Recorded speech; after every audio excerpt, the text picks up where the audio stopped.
1,000 missiles are locked and loaded and aimed at the Islamic Republic of Iran, targeting the regime. That was a quote from President Trump this morning. And that was a response to what someone said from a bunker deep inside of Iran, supposedly from a Telegram account. The man who hasn't been seen in 135 days, Iran's supreme leader, Maxafterburner Khamenei, or he's also known as the I told you not to hit ships in the Strait of Hormuz anymore, or we're going to blow up your IRGC headquarters. He's allegedly disfigured, hasn't made a single public appearance since the February 28th strikes. We don't know if he's actually alive or if it's just people using him. They're the mouthpieces that are using his namesake to try to exert their will across Iran. Here's what the quote said. These criminals whose names are known from top to bottom will take to their graves the unfulfilled wish of dying peacefully in their beds. The revenge is the demand of our nation, and it will most certainly be carried out. They should know that this does not depend on my personal presence, remember that, or that of any other official. Whether we are here or not, this will be accomplished, and soon freedom-loving people throughout the world will each carry out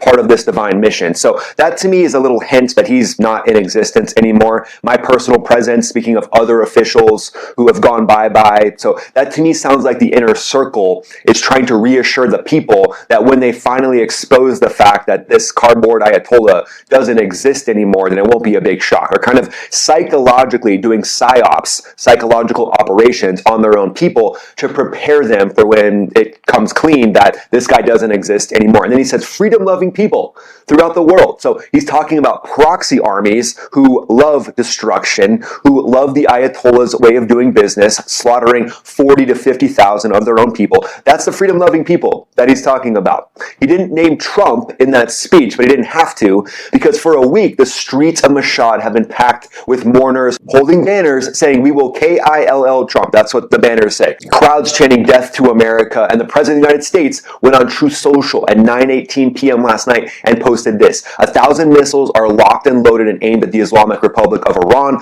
with thousands of more to immediately follow should the Iranian government act on its threat to assassinate a sitting president of the United States, in this case me. Orders have already been given and the U.S. military is ready, willing, and able for a one-year period of time, subject to extension, to completely decimate and destroy all areas of Iran. We've got two messages. One from a man from a bunker on his Telegram app whose body is made out of cardboard, and then the other one, President of the United States, who's in control of CENTCOM. Yeah, pretty sure that cardboard Ayatollah is about to get shipped somewhere he doesn't really want to go. Oh, and then stay for the Hot Topics Roundup section, because Ukraine just did something massive to Russia's fleet in the Black Sea that you need to see. Oh, and stunning new videos right here. This is a little teaser of UFOs have been released from the White House. And this one right here, this is the enhanced image. I'm going to break down everything I'm seeing here, so stay for the Global Roundup section. That's about 3/4 of the way through the video. So when you've got 1,000 missiles pointed at someone and they're still executing their threats, it kind of shows to me that cardboard cutouts don't come with brains. So here's what just happened, because the last 96 hours have been insane. We know that there's been 170 strikes on the Islamic Revolutionary Guard Corps, specifically in the south by CENTCOM. Absolutely unleashing with F-18 Super Hornets, F-16 fighter jets that are the Wild Weasel variants, striking Bandar Abbas, Qashem, Sarik. Explosions all confirmed by the Iranian state media themselves. The U.S. simultaneously revoked Iran's oil sale license that had allowed Iranian crude to flow under the MOU. They slapped fresh sanctions on the financial network surrounding Maxafterburner Khamenei personally. So all those people in the inner circle that are likely the ones that are sending the Telegram messages have now had sanctions put on them personally. And the U.S. just gave an ultimatum to the regime itself. There will supposedly be talks today between a few different nations, and the U.S. military has just resolutely said that Iran has 24 hours to fully open up the strait or else. So we're going to talk about what that or else could be and what the U.S. military is doing, the Secret Service is doing to protect President Trump amidst all these threats. And then also remember, President Trump also declared that the Memorandum of Understanding signed in Versailles on June 11th, that deal was supposed to end the war and have a ceasefire, is effectively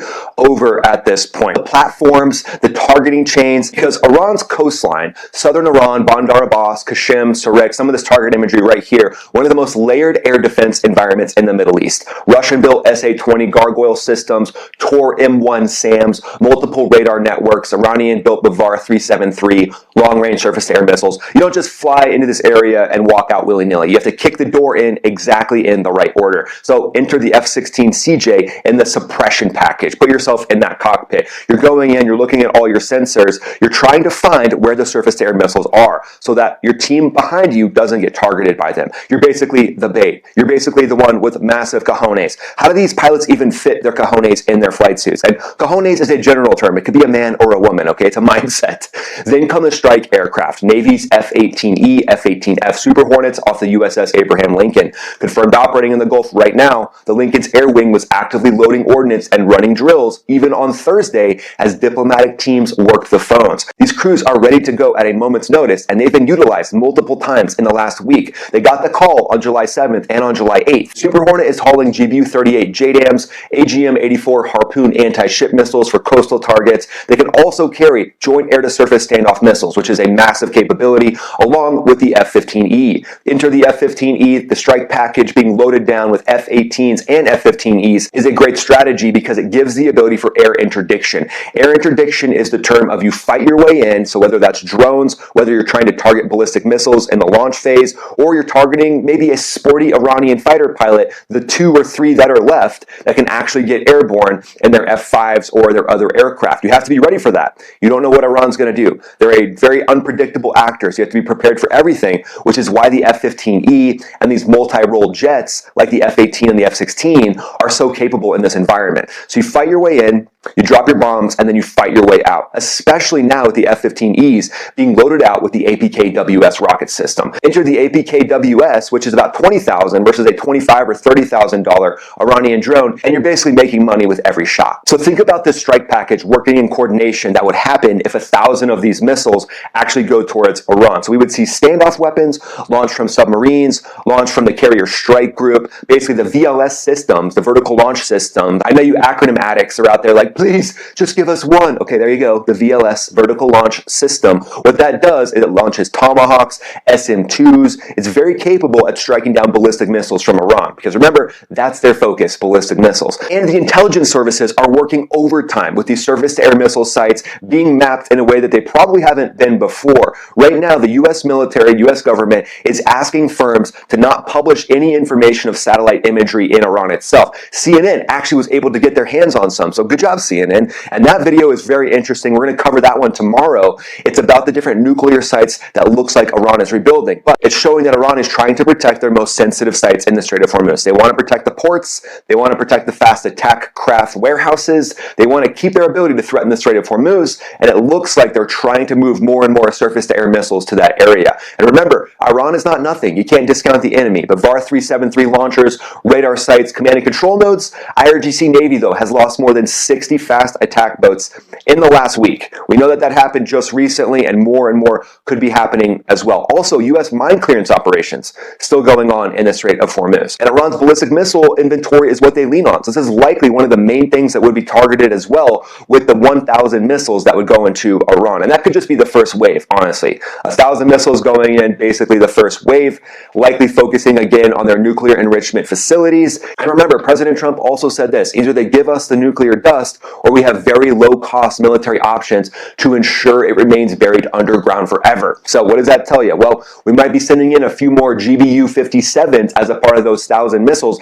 just to verify that we don't need inspectors to go in. Yeah, our inspector is 30,000 pounds and happens to look like a little skyscraper. So you didn't want the actual IAEA inspectors? No worries. Our friend GBU-57 has its clipboard, and it'll come in at about 1,000 miles an hour. Mohammad Baghar Ghalibaf, Speaker of the Iranian Parliament, former IRGC Air Force commander, current chief negotiator, remains the most dangerous surviving power center in Tehran. His public statement this week: the era of bullying and extortion is over, we don't fold. Ghalibaf is the man who's been running Iran's negotiating posture while Majabta Khamenei stays invisible. He's both the diplomatic track and the military command structure, likely, which means any agreement signed by Ghalibaf might have IRGC buy-in, but it's also why Ghalibaf stays so hard-line, because he can't show any weakness to these IRGC generals. You made it to the Global roundup, my friends, check out this video right here. In the Sea of Azov, Ukraine is absolutely decimating Russia's oil fleet, energy infrastructure. These are one-way attack drones that are absolutely decimating these ships. It looks like 10 Russian vessels have been hit in the Sea of Azov, northern Black Sea, 8 oil tankers, 1 bulk cargo vessel, 1 ferry, all part of Russia's shadow fleet supplying fuel to occupied Crimea. And also in the air this week, looks like Ukrainian F-16s working in coordination with a Patriot SAM battery and a Swedish Saab 340 airborne early warning aircraft were said to have shot down a Russian Sukhoi Su-35S, Russia's premier air superiority fighter. Russian military bloggers confirmed the kill from the cockpit. Right now, it looks like these Dutch F-16s from the 70s just bagged one of Russia's best frontline fighter jets. So that's massive. I'll probably do a full video on that very soon. And then check out this UFO footage. This disclosure right here shows something that just looks insane. I mean, it's got a lot of bumps around it. To me, when we look at the enhanced version, it looks like a lot of sensors. So this, to me, the top part, I mean, it doesn't look like any aircraft we've ever seen. I mean, just insane to see this. Looks like some points on it that have a little bit more heat than the rest. So that could be glare coming off of different sensors. But this thing looks like nothing that's ever been released before from any military. Just incredible to see. I mean, at this point, when it comes to ISR, intelligence, surveillance, and reconnaissance,